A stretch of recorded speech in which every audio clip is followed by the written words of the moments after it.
Hi guys, I am back with a new video series that we're gonna call Cocktails and Cruise Tips. If you've watched our channel, you know I used to do the cocktails and combos, and my husband said, hey, why don't you do cruise tips instead? So that's what we're gonna do. So welcome to our new series. Let's get into it.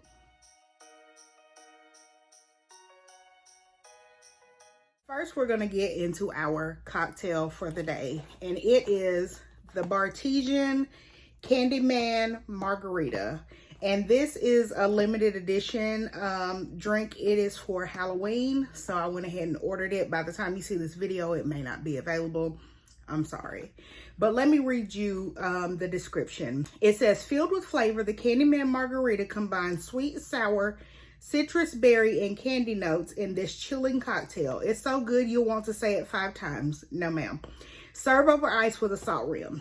So I got this little festive Halloween like skeleton hand cup. It's plastic from the $1.25 tree today just for this video. All right, I got my drink in my shaker here. And it's a really pretty like reddish kind of purple color.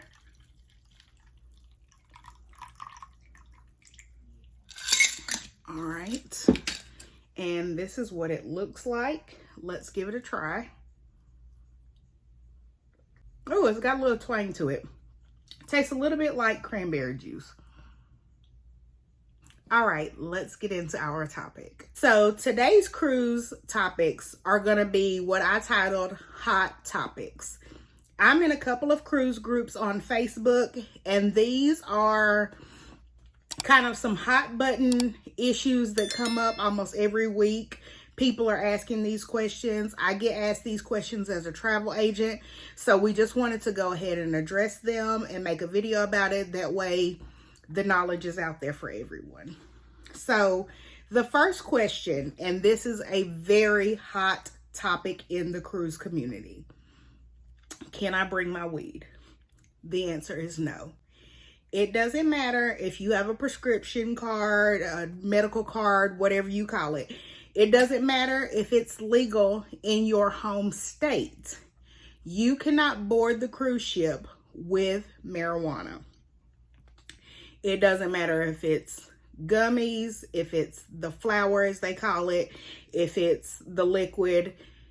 It is illegal for you to board the ship with that. And you can be put off the ship and banned for life if you do decide to bring that onto the ship. So that's something to keep in mind. I always caution my clients, don't even risk it.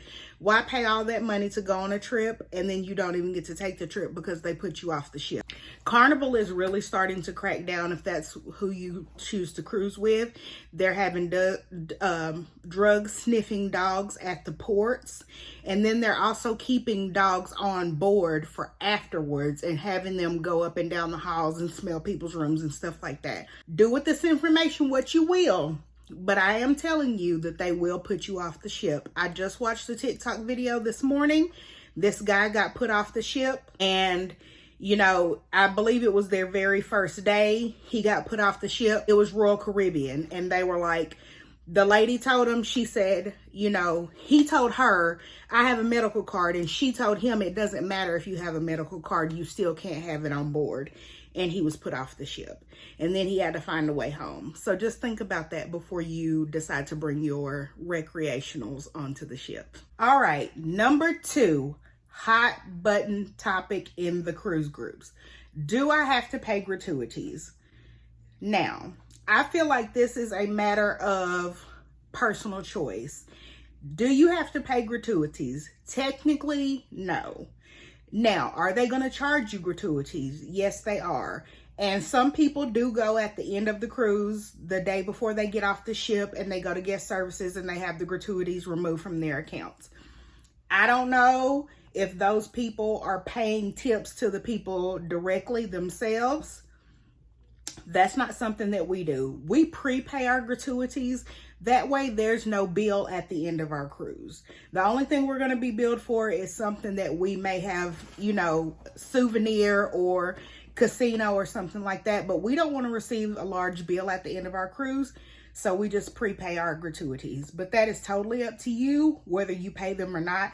I say that those people do hard work and they deserve to be paid for what they're doing. Some people do take the gratuities off and then they will go, and they do give you envelopes sometimes where you can put money in the envelopes and then pay the people.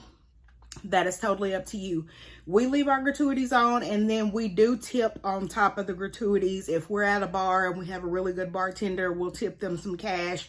We do leave a little bit of cash in our room for the room stewards, for our room stewards. So that's just something to keep in mind. Hot topic number 3. Let me take a sip before I get on this one. Do I need a passport? Short answer, no. What I encourage my clients as a travel agent is to get your passport if you can. And here's why. You're cruising to foreign countries. What if you go on an excursion, you go ATVing, you break your leg, you have to stay in the Dominican Republic. If you don't have your passport, you're going to have to go to the embassy, and they're going to have to go through a process of getting you back to the United States. If you have your passport already, then that's not something that you're going to have to worry about. Another reason it's good for you to have your passport is because when you disembark the ship, there's going to be 2 lines. One line is going to be for people with passports. The other line is going to be for people with birth certificate and ID.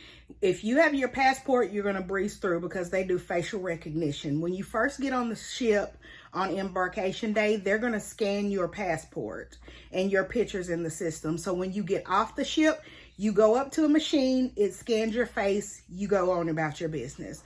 If you don't have your passport, you have to wait in line for them to check your birth certificate and ID. So I always encourage everyone to have your passport. All right, number 4. Is a balcony room worth it? I feel like this is all personal preference. We have only sailed in balconies on our last several cruises. Our first cruise, we were new to cruising. We didn't know any better. We got an ocean view. It was fine because we didn't know any better. On our next several cruises, we have gotten balconies, or a balcony or a suite. Suites have balconies most of the time. So we love them. And for me, I am an introvert. So once I've been around people for too long, I get overstimulated and I need some space.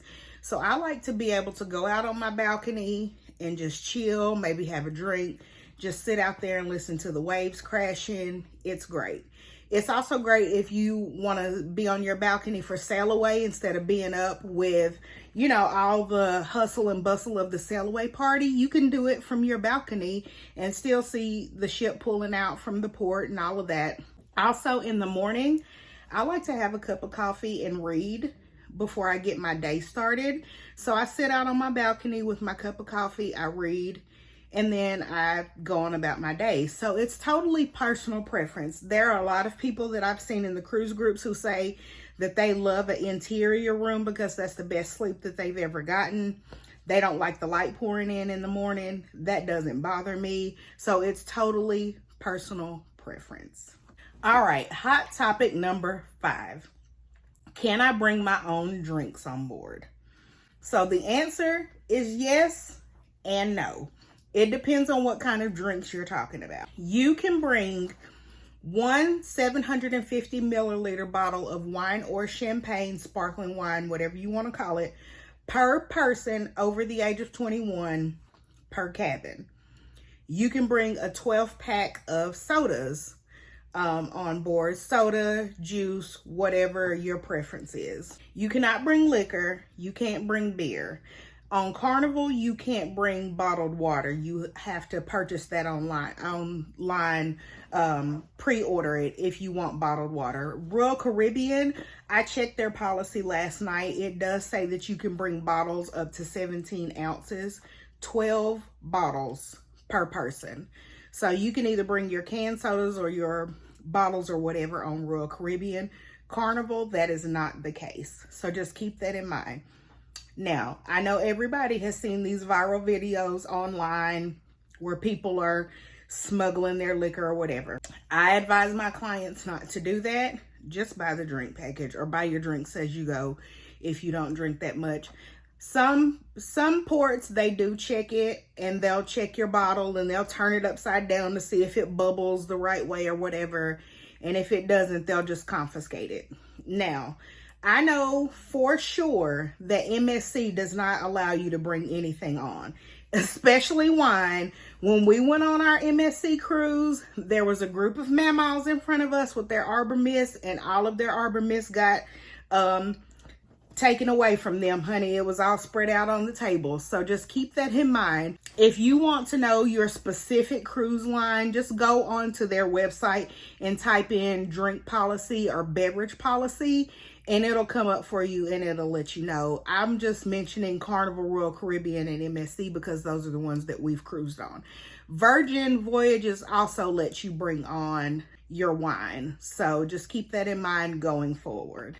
All right, guys. So those are my top 5 hot topics for this week.